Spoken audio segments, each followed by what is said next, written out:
ఒక్కటే నిమిషంలో ముగిస్తానా ప్రేమ్ గాంధీ అన్న మీకే అవకాశం ఇస్తా. చెప్పండి. నేను ప్రేమ్ గాంధీ అన్నకు ఒకటే అడుగుతున్నా, 10 ఏళ్లలో ఏం చేశారు, ఈ 5 ఏళ్లలో ఏం చేయబోతారు ఒకటి.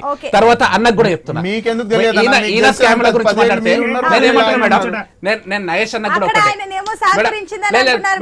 నేనేమంటున్నా అంటే నయేష్ అన్నకు కూడా ఒక సూటి ప్రశ్న. ఈ దేశంలో మేడం లాస్ట్ 10 ఏళ్ళకెళ్ళైనా స్కాములు గీములు ఇంటలే మేము, కానీ 10 ఏళ్ళ బిఫోర్ పోతే ఎన్ని స్కాములు మేడం? ఆయిల్ బస్ స్కామ్ మీరే, ఫుడ్ ఫర్టిలైజర్ స్కామ్ మీరే, ఇంపోర్టింగ్ ఎక్స్పోర్టింగ్ స్కామ్ మీరే, ఇట్లా A to Z స్కామ్లు ఎన్నో చేసిన స్కామ్లు అన్ని మీ ప్రభుత్వంలో జరిగినాయి. మీరు స్కామ్ల గురించి వారు మాట్లాడితే నవ్వు వస్తా ఉన్నది మేడం.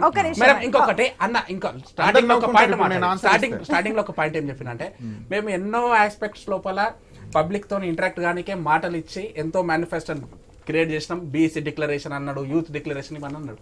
ఒక్క దాంట్లో లోపల వాళ్ళు ఈ 6 నెలల్లో ఒక్క దాంట్లో స్టెప్ తీసుకురా మేడం? బీసీ డిక్లరేషన్ 42% ఫ్రీ ఇస్తున్నారు మేడం.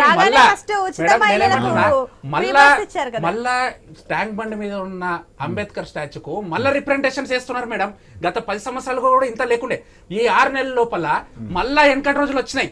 అంటే బీసీ డిక్లేర్ అంటే ఇన్ని నేనేమంటున్నా మేడం, ఇంకొకటి కూడా ఇప్పటి వరకు చరిత్ర తీసుకుంటే మీరు ఎక్కడన్నా మేడం ఒక ముఖ్యమంత్రి డైరెక్ట్ వాళ్ళ మేనిఫెస్టోలోనే చెప్పారు, ఏంది వాళ్ళ రాహుల్ గాంధీ గారే చెప్పారు, 10th షెడ్యూల్ అమెండ్మెంట్ మేము చాలా స్ట్రాంగ్ గా చేస్తున్నాం, ఏది పార్టీ ఫిరాయింపులని అన్నాడు. మరి ఎక్కడ వాయప్ప ఎంపీ ఎమ్మెల్యే చట్టాలు ఎక్కడ పోయా? మీరు డైరెక్ట్ పోచారం శ్రీనివాస్ రెడ్డి ఇంటికి పోయి కాడ కప్పుకొని వస్తున్నావు, ఎక్కడ పోయినాయి? మరి విలువలు ఎక్కడ పోయినాయి? నేనేమంటున్నా మేడం, వాళ్ళే చెప్పారు కదా.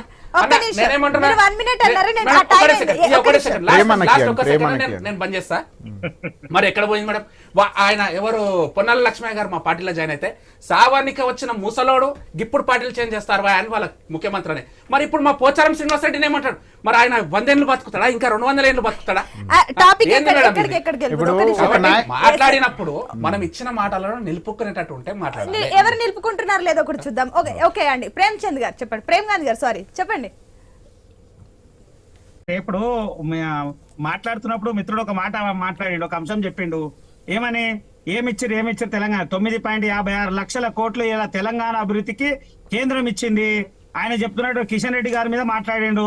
కిషన్ రెడ్డి గారు ఆయన పర్యాటక శాఖ ఉన్నప్పుడు 8,000 కోట్ల రూపాయలు కలిసి తెలంగాణకి ఇచ్చారు. రైల్వేకి 1,500 కోట్ల రూపాయలు రైల్వేకి తెలంగాణకు వచ్చింది. ఇలా ఇట్లా చెప్పుకుంటూ పోతే 100 లెక్కలు మీకు చెప్తా నేను. ఇలా అది కాదు ముఖ్యం కావాల్సింది. ఇలా కేసీఆర్ పతనం గురించి భయపడుతున్నాడు, ఇలా కాపాడుకునేటువంటి ప్రయత్నం చేస్తున్నాడు. ఉన్న మనోడు మిత్రుడు ఎప్పటి నుంచి ఉన్నాడో, తెలంగాణ ఉద్యమంలో ఉన్నాడా, ఎప్పటి నుంచి ఉన్నాడో తెలియదు మిత్రుడు. కేసీఆర్ గురించి ఇంకా పూర్తిగా తెలియదు. కేసీఆర్ గురించి తెలిసే ముందు ఆయన పెట్టిపోతాడు. నక్కల మారి జిత్తు ఆయన మా తెలంగాణ ఉద్యమ ద్రోహులు అందరినీ దగ్గర పెట్టుకొని ఇలా తెలంగాణ సెంటిమెంట్ పక్కన పెట్టిండు. పక్క రాష్ట్రం పోయి ఇక్కడ మన నిధులు తీసుకుపోయి అక్కడ ఉన్నటువంటి రైతులకు ఇచ్చినటువంటి దాఖలాలు. ఇలా కుంభకోణం గురించి మాట్లాడితే ఊహించని